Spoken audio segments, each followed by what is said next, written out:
boys screws loose, they done stripped the bolts on them. Should've never sent them to pick up the work for me.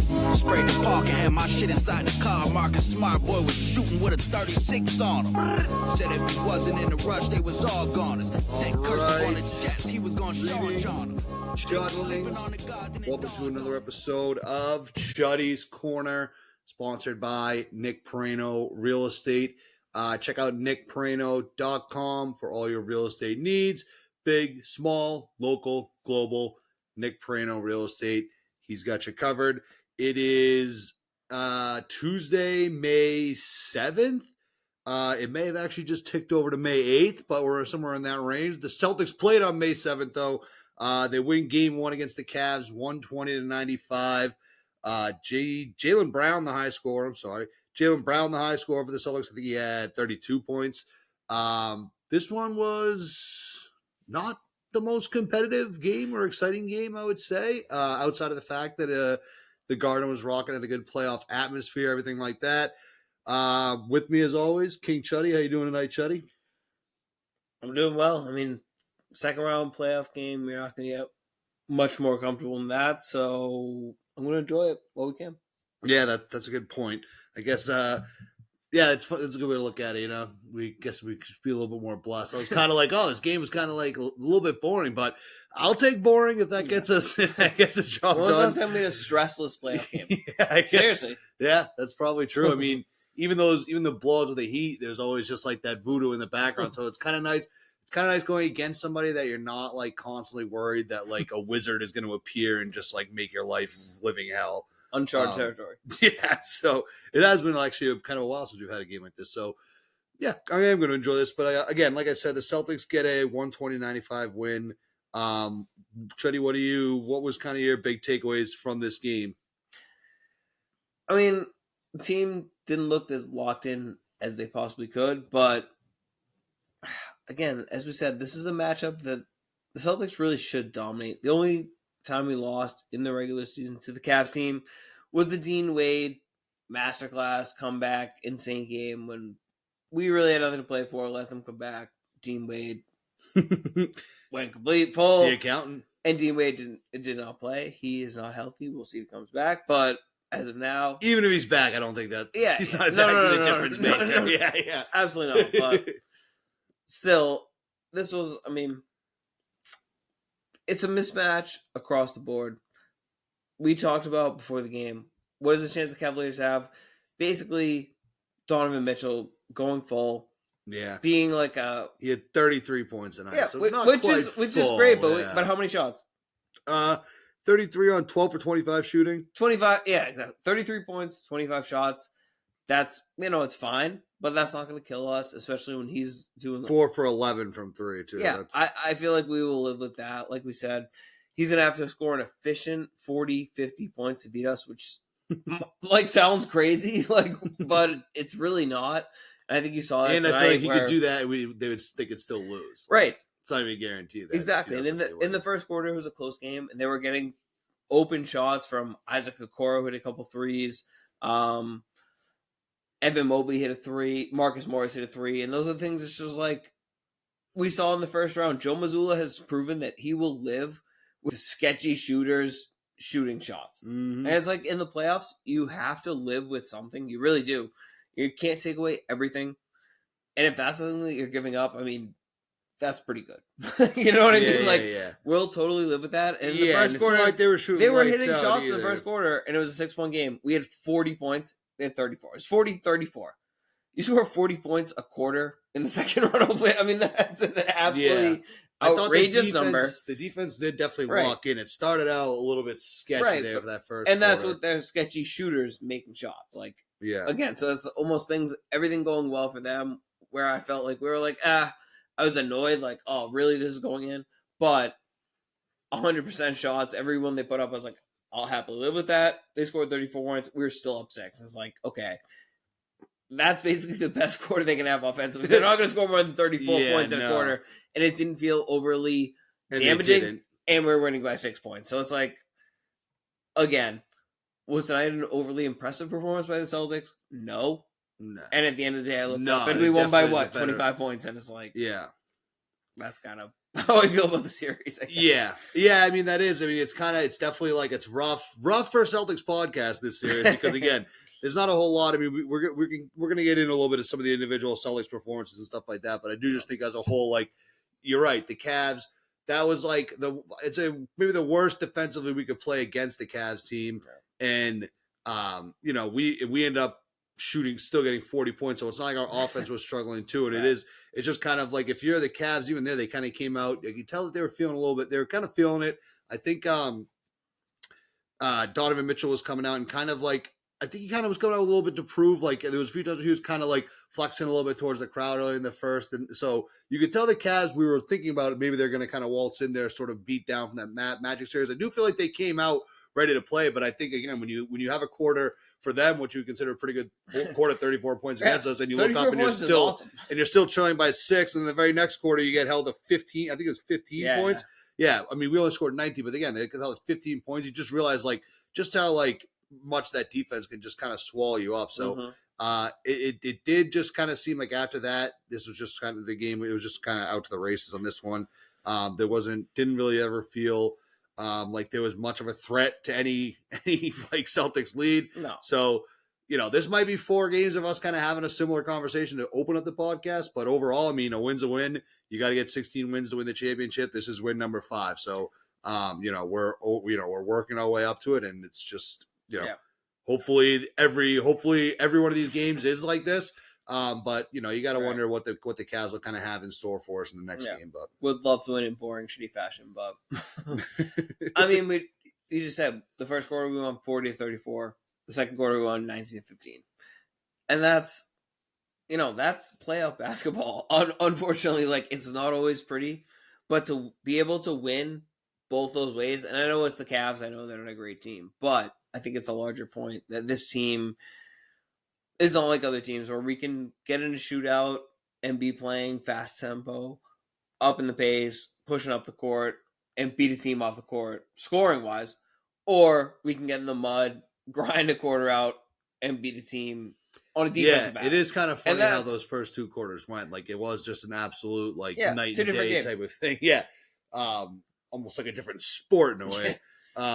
But it's hard not to, again, is this series the most interesting thing ever? No, but it's hard not to have an eye on the Nuggets-Wolves series in the Western Conference. That series. Where everyone assumes if we make the finals, we'll be playing the Nuggets. But you watched that game last night. It was the Wolves who looked like the way better team, and the way they're doing it, being physical and playing defense like it's football and pushing people around. And that's like one of those things where, you got to have your eye on that and think, again, not looking ahead. But, hey, they're getting an advantage by basically daring the refs like, oh, we're changing the game. We're playing this style of physical, grinded out game, and you watch them playing. It's unbelievable. So, Celtics can play that way, but I think it's time to do that now.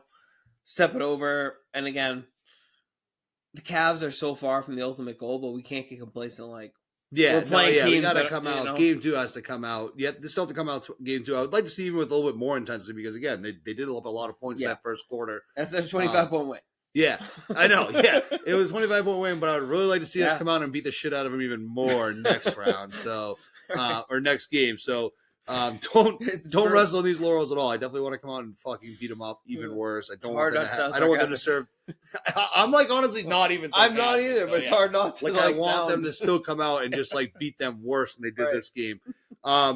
So, we mentioned, Jaylen Brown, high score, he had 32 points, 6 rebounds. He was on 12-18 shooting. Yep. Tatum only 18 points tonight, 7 for 19. So here's the thing with Tatum. Like I know there's a clip going around, and I even just tweeted out from the Chuddy account, but it's like of how like the whole offense is like shading towards him. So it's kind of like if people are wondering why his scoring is down, sometimes you got to kind of look at what the Cavs are doing defensively. I know with the Heat series, it was clear that they were just basically locking in on Tatum for everything. Mm. What do you make of like how they're covering Tatum? Because my argument against that, and I guess I'm just playing devil's advocate because I'm not trying to sound like I'm like disappointed in Tatum's play. He had a double-double, 18 points, 11 rebounds. He had 5 assists. But he still got 19 shots up. So I feel like it's like if they are playing this offense of like making him miss. I mean, he shot 7 of 19. That's not like great shooting. So I think the opportunities and stuff were there. So I don't really know. What do you? Is it what the Cavs were doing covering him? Or was just kind of a bad shooting night for Tatum tonight? I think it's honestly a combination of both. I think 19 shots is really not a lot for a superstar player in a playoff game. But it's not. Granted, it's more than for you to be able to, they weren't letting him get shots. Right, he was facilitating because he only had 5 assists too. Exactly. Could he have, if he made probably more twice as many of those shots, had a better night shooting?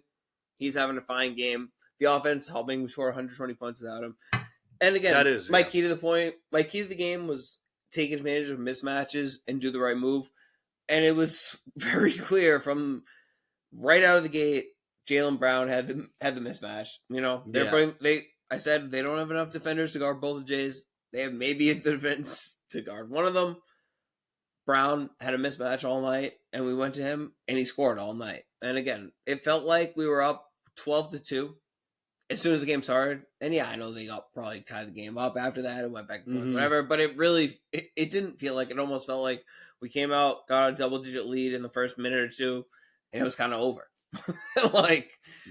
Again, I don't know. It's crazy. Like, I can't be mad at Tatum for a game where I felt like the offense was flowing the whole night and the game was never out. Like, and I'm not even mad. I'm more just I'm more just addressing. Like, he didn't make a ton of shots. People kind of saying is like, oh, Tatum, this is like, this is a superstar, 18 points, and But he makes half those shots. It's just a tough shooting night the way I see it.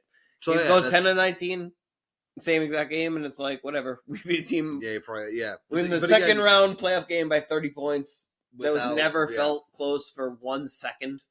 It's like with Tatum not even having a good night, that just kind of does show. Right. It's like he was so like casual with it. We didn't even need to try.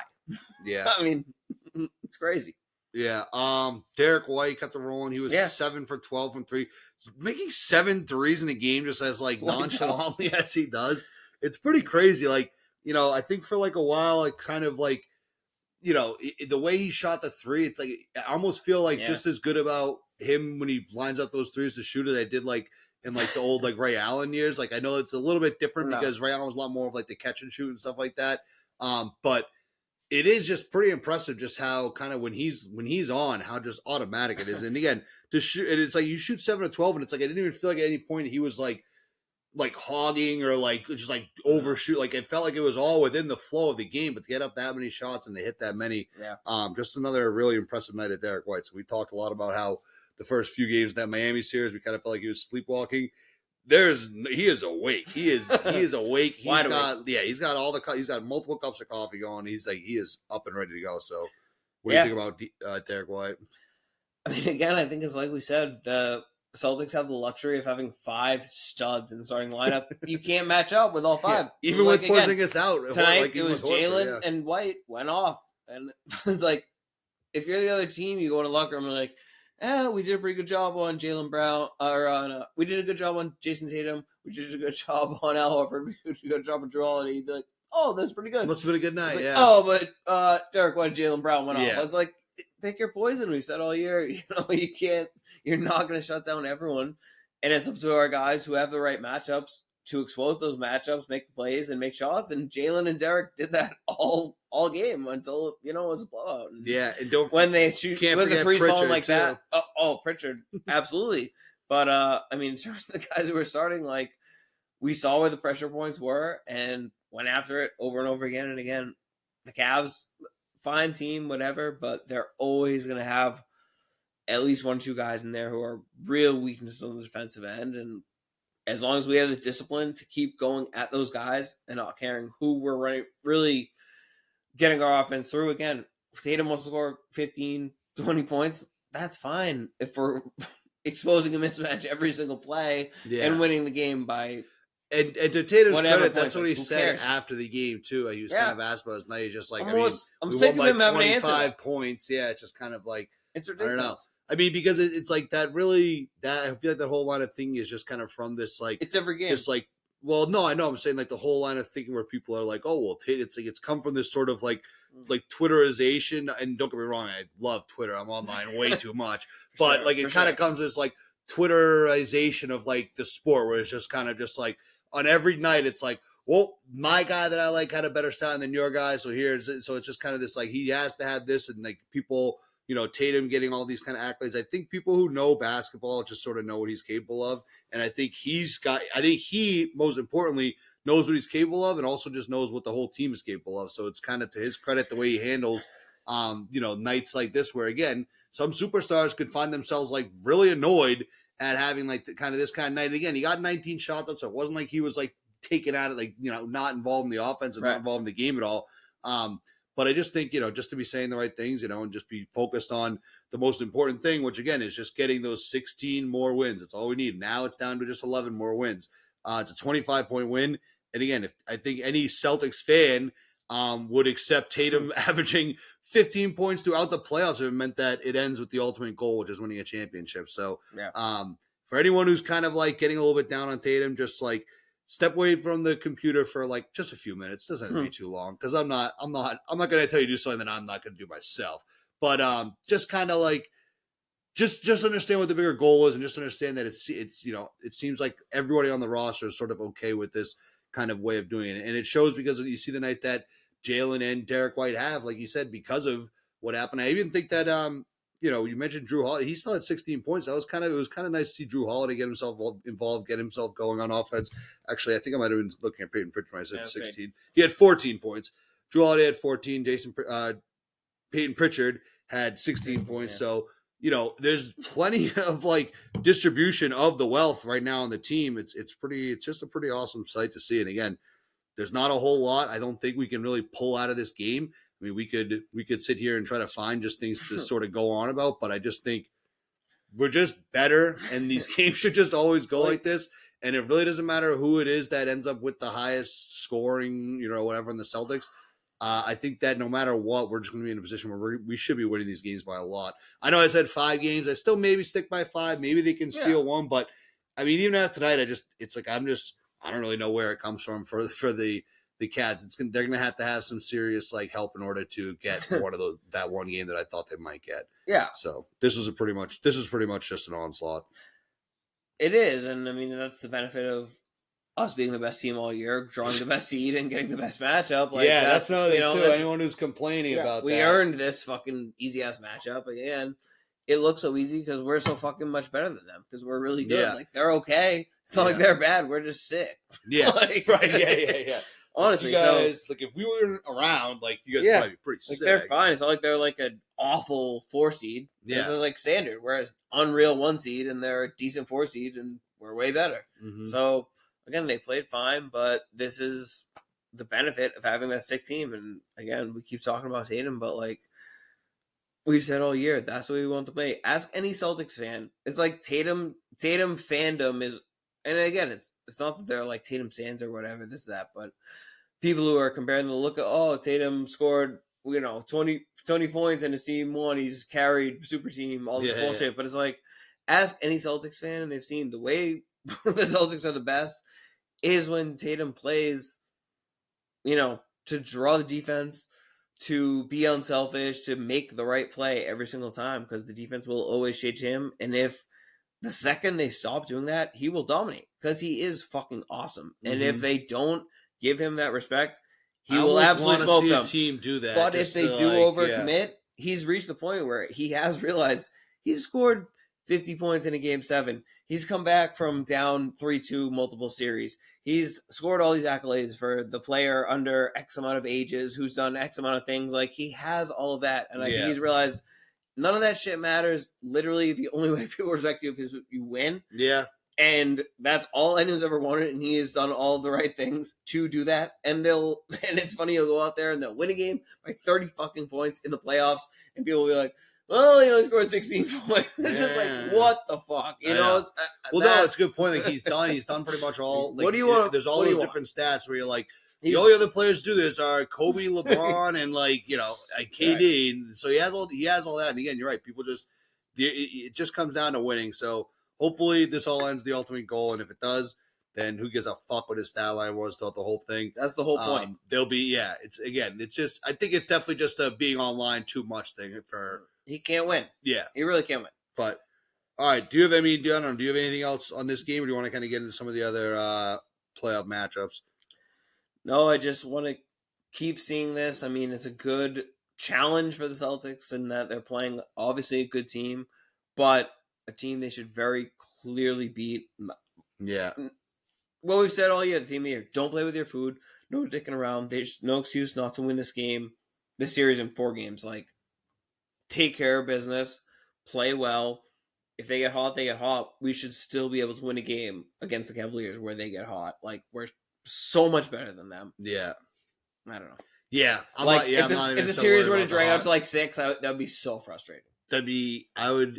I can't, my brain cannot even like fathom that. Like, right, but like that's like you said, that would be like starting to like explain like quantum physics to me, like the same. I'd be like, I would understand that more. I'd be able to Marcus Morris says 21 points. Kill me. Yeah. Oh my god. Another offensive rebound for Thompson. Yeah. Like, that's crazy. No. All right. It should be a 4-game sweep. All right, so game 1 in the book, Celtics win at 120-95. Beat down Cavs, adorable little team. Celtics, we are who we thought we were. All right, so we'll jump into, let's start with yesterday's matchups. The first one, Pacers-Knicks. Knicks get the win, 121-117. That game was totally lived up to the hype. Another like kind of just like great game, great sort of back and forth the whole entire way. We'll get into how it ends. I thought there was there's some just I'm not even, I don't want to say necessarily like terrible officiating. It's just way too much like a fit. There was just too much involvement in the refs, and not necessarily whether it's right or like right play or wrong call or whatever. It just was like they had been letting so much go, and it had been such like a great game. It just kind of sucked the way that it had to end. So if anyone didn't see it, essentially like there was just a series of like weird calls. Like one, they called Aaron Nesmith for a kickball that hit his hand, or at least it looked like it hit his hand, but you can't do a review on a kickball. So that one becomes Knicks ball. Later on, there's like an offensive foul, which was like literally what Bam Adebayo does every single play of every single game. Yeah. And that gets called to give the Knicks the ball again. It was the ladies' natty all over again. If you didn't see Yeah. The Knicks, too, still had their challenge because another like kind of weird overturned call earlier on foul on Jaylen Brunson that they ruled an incidental contact after he made contact with the ball. It was just a little bit weird. I don't want to take too much away from the actual game, but hopefully it doesn't kind of get, you had mentioned, at some point does the league look and say, oh, we might have a little Knicks Celtics and kind of the call. This felt like the call was made. I hate it. But what did you just think about like the game overall? I mean, I thought it was a great game. I thought that, the Knicks actually, they showed up on the offensive side of things. So we were kind of talking about the Pacers, if the Pacers can kind of push the pace, but the Knicks kind of held their own scoring wise. What do you think of this game? So, I thought this game was awesome. Like, this was an unbelievable game. I had so much fun watching it. So many amazing things happened. It's just like a very cool game. I really enjoyed it. Rocking. Yeah, everything about it was awesome. How'd they not have Reggie Miller on the call? I think he's going to be back tomorrow. He is. That's just so weird he wasn't there for game 1. I don't know. It's one of I get like, I don't know if as a Knicks fan and Reggie Miller's calling this game, I'd be like, fuck off. So, but who gives yeah, well, right. But I have no pity for them because it's usually they have Mike Breen calling every fucking national game, so fuck themselves. But whatever. That's beside the point. Awesome game. Obi Toppin doing the East Bay dunk right in front of Tibbs was like, that was one of the more unbelievable things I've ever seen in a playoff games. What a funny tweet was like Tibbs tried to sub him out. yeah. So if you didn't see it, he did a friggin' through the leg dunk, like on a breakaway in the middle of like in the game. Unbelievable. It's just like absolutely hilarious. And I the former Nick.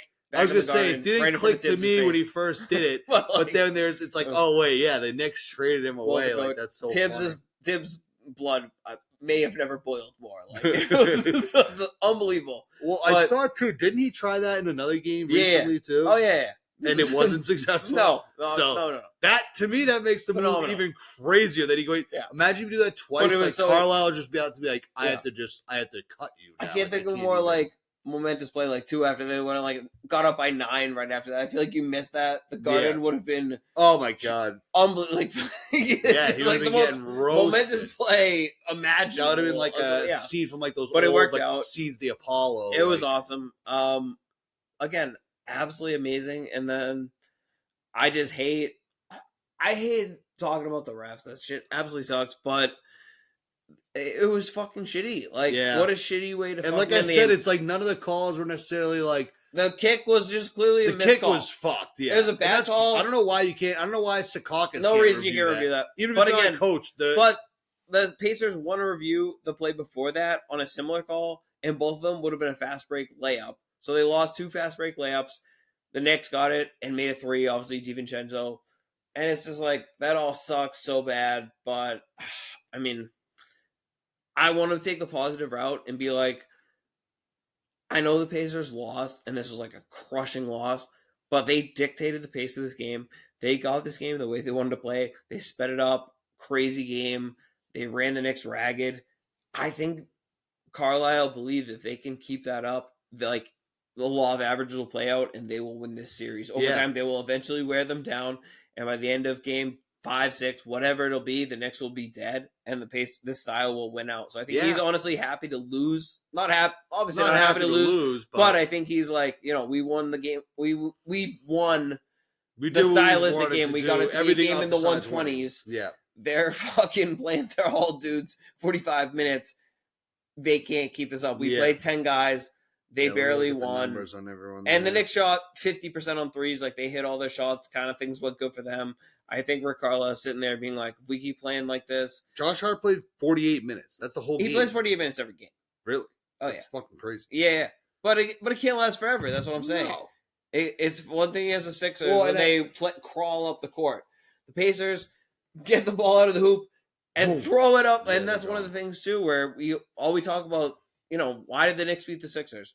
Offensive rebounds. All this bullshit. Crashing the boards, doing all this bullshit. Well, guess what the Pacers said? Great. You want to send 5 guys to the hoop? We will take the ball out and chuck it down the fucking court because all your guys are under the basket. And we have 3 guys there to dunk it. And they did it over and over and over and over again. That's why Obi Toppin got 20 whatever points. He's dunking on the other end because they're like, you want to go for offensive rebounds? We'll grab it and throw it up. Yeah. And it's like, Carlisle, I think, is kind of playing the long game and betting like, yeah, okay, you're going to play 7 guys 45 minutes a night. Cool. Bet. Well, we'll see you do it for 7 games. I believe by game 6, whatever, we are going to break you guys. You're going to be fucking ragged, and that's his hope, that the Knicks are just going to be sitting there with their arms on the knees, and suddenly the Pacers are going to be running up and down, high-fiving, and, we're not tired. Yeah. Idiots. And I think, too, if you're Carlisle or even just the Pacers in general, you lost the game by 4. Again, had a very good chance to win it at the end anyway. And they shot the shit out of the ball. And that's and that's also with Halliburton having 6 points. Playing awful. You want to talk about, absolutely. Stars not kind of showing up. He had 6 points, just a brutal game. And the fact that even despite that, they lose by 4 in a game again, that they dictated the pace the entire time. I mean, Halliburton has, if on a scale of 1 to 10, that game he just had was a 2. He has a 4 game. Then they end up winning that game probably by 10 points because again, they were doing all that without their best player. Yep. This also does lead to my other kind of theory too. That, it's not my theory. I saw this online. I can't remember exactly who, that Halliburton was an NBA just plant just to get people excited for the Indy All-Star game because 6 points, that's fucking brutal. Sure. Then if you're so hurt that you're scoring 6 points, then you what are you even doing out there? I feel like you can't. Trying. Yeah, I guess there is definitely trying. But it sucks. I agree. But yeah, I do know. I do. What do you want to do? Not play? I don't know. Maybe. Yeah, you don't want more Ben Mathurin minutes? Matherin's out for the season. Yeah, right shoulder, labral tear. I was just looking down there. Ben Shepherd, maybe. Shep. I don't know. It sucks. Well, Ben Shepherd outscored him. He had 8 points. I agree. I'm with you. But yeah, but overall, this wasn't meant to shit on Halliburton. It was more just the Pacers. I don't think that I hope that they're not looking at this as just fuck, that was our best shot. Because I think that if they play like that again, they're going to have a lot of shots like that. They're going to have a lot of opportunities like that. So I hope that they come out with a kind of a similar mindset. And like you said, just sort of wear the Knicks down. I think it is going to pay off. That's the idea. And if not, hopefully then they'll be dead for the Celtics series. Yeah. Even if they don't win, hopefully they just wear them out. If you're really going to have 6, 7 guys who are not stars play fucking 48 minutes a night, that's just never happened. That's never worked. This isn't a video game. It's not NBA Live. You just play I'll just fucking play them, whatever. Yeah. This has never happened ever. So eventually it is going to crash. You have to. So again, I appreciate the Pacers. I think as pissed as they are about the result of that game, I would be surprised sitting back there being that is exactly what we wanted to happen in that game. Yeah. Let's do that a fucking again. And there's no way they're going to beat us 4 times. Yeah. That kind of game. All right. All right, so that series goes to 1-0. I think they play again on Wednesday. Yes, they play again. The next matchup from Monday night, Timberwolves Nuggets. Timberwolves 106, Nuggets 80. So the Nuggets just lose both games at home. We sort of discussed this a little bit on the preview that took place after game one for this series anyway. We just couldn't really, we ourselves couldn't really wrap our heads around that idea, but this was like crazy. This is a thorough, just like ass kicking of the Nuggets. So, and this was again without Rudy Gobert too. Rudy Gobert was out, gave birth to he didn't give birth. His wife gave birth to their child, so he was not even at the game. So this was even without Rudy Gobert. So a lot of people were saying, well, they're throwing those three centers. Now they're only throwing two centers. The Nuggets were not able to clone Jokic like he had hoped that they would be able to. Good plan though. It was a good plan. If they were able to do it, it would have been sick. Jokic finished with 16, 16, and 8, which is kind of funny to be like, shitty night. It was. No, but it was. But yeah, I mean, 5 of 13 shooting. It was, this was, they just kind of bullied them. And where are the Nuggets fucked? So I guess that's the question. This is honestly like one of the wildest games I have ever seen. The Timberwolves, I'm not sure I've ever seen a better defensive performance in a basketball game from a team effort. Like, I don't want to use hyperbole, but it was really, I can't think of anything almost like it. They were absolutely smothering every single guy. What they did to Jamal Murray they fucked with is insane. Like, I've never seen a human being more frustrated, I don't think, in my life. He threw a heating pad at a ref. Yeah. Did not get a suspension, too. I saw that came out today. No suspension. Huge fine, which is fine. But, but if he did get a suspension, he would have had no one to blame but himself. That would have been warranted. You can't throw a fucking thing on the court. Crazy. Yeah, but that just was that showed also how frustrated he was and how many was saying she shot 3 of 18 in the game. He can barely dribble the ball, and it's a testament to the way the Timberwolves are playing. At multiple times, if you watch the game, it seems like they're playing 6 on 5. They have 6 guys out there to 5. Like it's absolutely insane. I don't think I can't remember ever watching a game where I've been more surprised by the result than just watching the court. Like, they are absolutely fucking dominating them on both ends, and the Nuggets look awful. The team that we've said for 2 years is the team that we trust the most. Yeah. When the chips are down, they can out-execute anyone. They can always get what they want.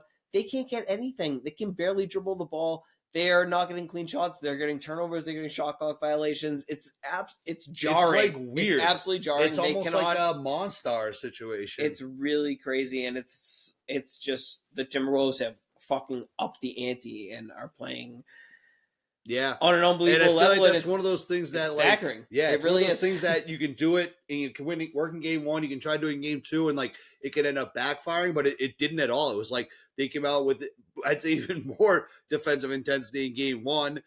We're probably like I think they're like selling more like on just like shutting people down. Unbelievable. And it just all ended up working out for them. It was just like wildly impressive stuff by the Timberwolves.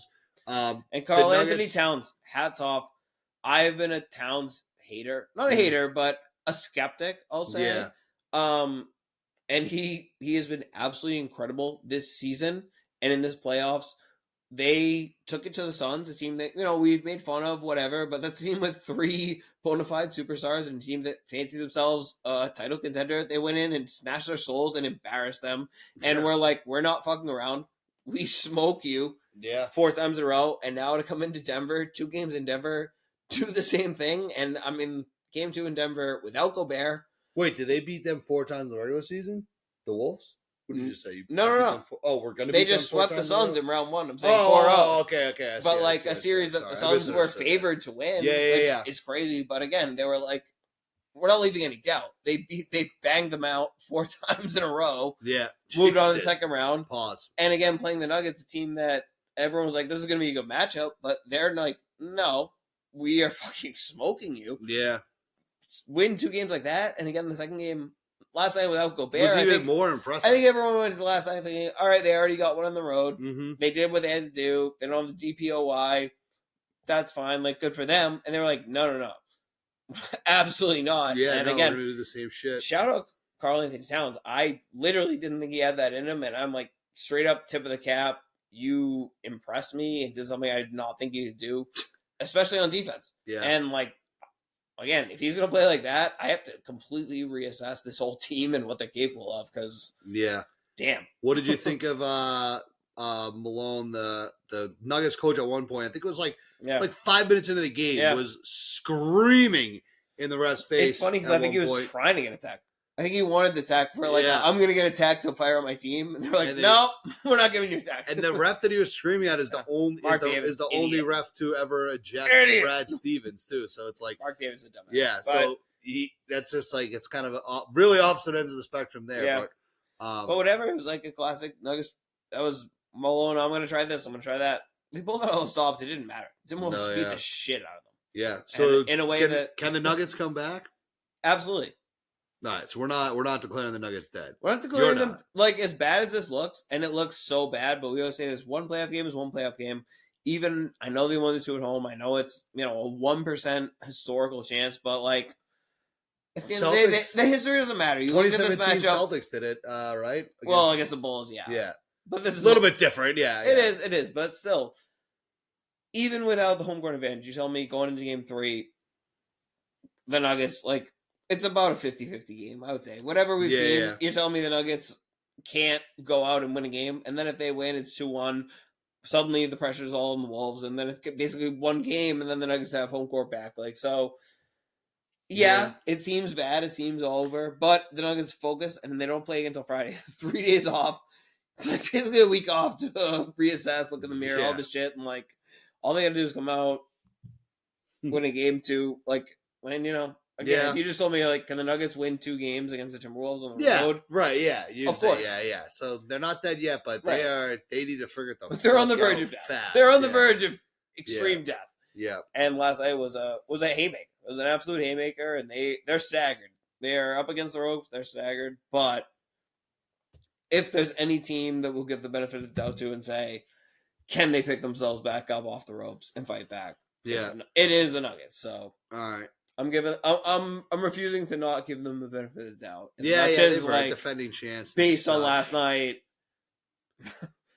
They don't deserve it because they got fucking smacked. All right, so that series now, Timberwolves go up 2-0 heading back home. Impressive stuff. Last game to cover was the game following the game that wrapped up just a half hour ago. The OKC Thunder 117, Dallas Mavericks 95. So again, just a bunch of like kind of beatdowns so far. It was a great game though until the end. Yeah. Pulled away late. But yeah, so this one I didn't see as much of this one as you probably did see. So let me take. Why don't you go ahead and give us your thoughts on this one? So it was close to the end. It was a good game. Into the third quarter, it was a tight game, and the Thunder just pulled away. And this is kind of the way they've been all year, where they just keep trotting out good players, and the Mavericks cipher through guys, and eventually the Thunder figure something out, and they keep riding with it, and it works for them. Like this is, not a crazy game, and the Mavericks are going to be able to have games where they pull off shit and their stars go crazy and they pull games out. But quiet night. Luka 19, 6 and 9. Kyrie 20 points, 3 assists. Yeah, quiet night for their stars. Yeah, and I think that speaks to the way the Thunder play and the balance they have on offense and defense with all guys who can kind of play all 5 positions. Where they're knocking them all year. We don't have any bigs, we don't have any centers. Chet played great, and 19.7 rebounds. Right, but the way they play forces other teams to be uncomfortable, and you have to adjust to the way the Thunder play. Where they play 5 out. They play 5 guys who play on the perimeter, 5 guys who can run, 5 guys who can shoot threes, and 5 guys who play defense. And that's just fucking tough. And again, I just refuse to, I've been saying all year, as good as they've been, I swear people are not respecting them. Yeah, and, this sort of feels like almost a little bit of a statement. Yeah, just kind of like, we've heard the talk about the Mavs. We've just been kind of chilling because we dominated our first round series. So, good for the Thunder kind of coming out and taking game 1. Yeah. Mavs I'm sure will have some adjustments, but again, this one I forget what I think I might have picked the Mavs to win this series. I think I'm already kind of regretting that. I think you went Mavs in 7. I went Thunder in 7. Yeah, this was the one where I was saying I almost you kind of talked me out of it, but I didn't want to be like a pussy and switch because of that. It's fair. So yeah, so my pick looks wrong, but deep down I probably knew that wasn't great. It's one game. Yeah, I know, but I don't know. I think you might have been more spot on this one. Go Der. Go Der. Der Thunder. Oh my god. All right, yeah. Not a whole lot more from that game. Just kind of a. No, I mean it's super fun series. Both those West. You don't have series, to have more. You don't have to pull anything out. I know, but one thing I will say is like people I think will wake up, look at the box scores, and be like, "Oh, 20-point game, NBA playoff sucks." that Thunder Nuggets game was unbelievable. Like I was absolutely riveted. No, not Thunder Nuggets. Wolves Nuggets. Sorry, Wolves Nuggets, but. Same thing with the Thunder game. Like, those are unreal games, and it's just... And I feel bad for anyone who looks as like... Yeah. Oh, you watched an 18-point game. It's like, that was a fucking awesome game of basketball for 2 hours. I was glued to my seat, and, like, this absolutely rules. And, like, a team pulled away at the end and won. And that's not... Yeah. Like, this game sucked. It's like, yeah, this was an awesome game, back and forth, absolute battle. And one team played better and pulled away at the end. And, you know... In the modern day NBA, you win by 5 points, you win by 20 points, you win by 30 points. It's like, it can be a great game. That's just so not indicative of what happened. And yeah, that's just something I want to say. Like, these playoffs have been awesome, and all of these first round games, maybe with the exception of the Celtics one, were phenomenal games. So you look at the score, and like the Thunder Mavs game was awesome. So anyone who wakes up is like, no, Thunder, blah blah blah. Like, no, yeah, these games rule. So watch basketball. Will be my message to you. Watch fucking basketball. And if you don't, listen to Chuddy's Corner. Yeah. And if you don't do either of those things, fuck off. yeah. And if you're not doing either of those things, make sure you're fucking off. Mm-hmm. All right. So yeah, that's pretty much all the matchups that we got. Celtics play again on Thursday, so we'll be back. One more thing, actually. Let's talk a little USA basketball. You hear about this Olympic shit? I have not heard. Well, I know that I know the Olympics. All right. What's going on with Here's USA a few things that piss me off. One, if Joel Embiid plays for the U.S. Olympic team... That seems crazy, but man. he's gonna. He's supposedly going to. How? First of all, it's his third country. He committed to France before. He's like, if he commits to a country... Didn't he have like a letter he wrote to France? He was in Cameroon first. Yeah, then he was going to be he was all about Team France. Now he's supposedly all about Team USA. He's half dying on the court. He can play 40 games a year. And he's going to go out and play Team USA to get a gold medal. That would be beyond embarrassing, and to me, that would be the end of like, all right, we're not taking this guy seriously as a top tier guy. Like, this is pathetic. He's just like, all right, I'm gonna get a gold medal. That's the best of what I can do. Is him like going to play for Team USA? Is that come like the fuck on? Are you kidding? If I was a Sixers fan and I saw Embiid right now going to play Team USA, I feel like this is old news that he was doing this. Is this the? Let's talk Team USA? He said it a long time ago, but there was after their press conferences, they kind of reiterated it. It was one of those things where I kind of would just assume like, yeah, you want to play Team USA, but you're not going to do it now. Right. But he's like, no, he's still committed to doing it. It's like, no. Like, no. Fuck off. Yeah. You're still going to, you still are going to do it? Like, this what reminds the fuck? me, this is like the international basketball version of like Durant going to like the Warriors. It's like, if he's trying to play for Team USA. Agreed. It is kind of like, it is sort of lame. That in itself is bad, but now the guy who can never be healthy is going to go fucking, after this, like, there's nothing he needs more than rest. He's going to go play in the Olympics, like a gold medal. Like, I would play like 10 minutes a game. Absolutely ripping my fucking hair out if I was a Sixers fan. How he can you can just be, is he a U.S. citizen now? Yeah. He is? Yeah. Oh. But like, fuck off. I still feel like, I don't know. So fuck off. I'm rooting for France. Wemby, Gobert, go. Let's go. Like, fuck off. Wow, don't be ridiculous. But that pisses me off. It really does. Is there any other Team USA bullshit? There's a lot of Team USA bullshit, but all right, well, Kawhi, same thing. Kawhi, you're gonna play Team USA, fuck off. Same thing. If I'm a Clippers fan, Raz, if you can't play for your NBA team, you should not go to play in the Olympics. I'm sorry. Well, I'm sorry. Like, I feel like there's better younger players than Kawhi that should be out there anyway. Like, yeah, well, that too, but fine. Fully healthy Kawhi obviously is one of the best 15 players in the world. But you can't be healthy to play for the playoffs of your own team. You're not playing the Olympics. Go rehab, get ready for next year. Like, this is unbelievable. It shouldn't even be a thing. If all these guys, if I'm watching the fucking Olympic team winning by 70 points against fuck all country, and Embiid and Kawhi are laying the ball in like back and forth, I'd be like, thank God I'm not a fucking Clippers or Sixers fan. That would be Well, I can't imagine how angry I'd be. Dozens I of can't, reasons. I would, Even but like, this. I would be absolutely going insane if that was happening. And from everything I'm hearing, that's going to happen. So I don't know. Whatever. Good side tangent. Yeah, sorry to do a side tangent. Fuck but off, that Embiid. Really. Yeah. Moral of the story. When I heard that Embiid yourself, was still planning to play yeah. for Team USA, it's just all around LOL. Like, Bananas. You got to be kidding me. All right, well, fuck Embiid. And we'll be back on Wednesday for another episode of Chuddy's Corner. Probably Thursday, but yeah. Thursday. Oh, yeah. Today's Wednesday. Well, today's technically Tuesday. Depends on when you listen to the podcast. Yeah, so we'll be back on Thursday to recap the Celtics game 2. Make sure you're going to chuddyscorner.com. Check out the merch store, chuddyscorner.com/store. Got a lot of good merch out there for everybody. Make sure you're following the show page at Chuddy's Corner. Make sure you're following me at Doug_outs. Make sure you're following Chuddy at King Chuddy. And make sure you're subscribing to the podcast wherever you listen to it on, whatever platform you listen to it on.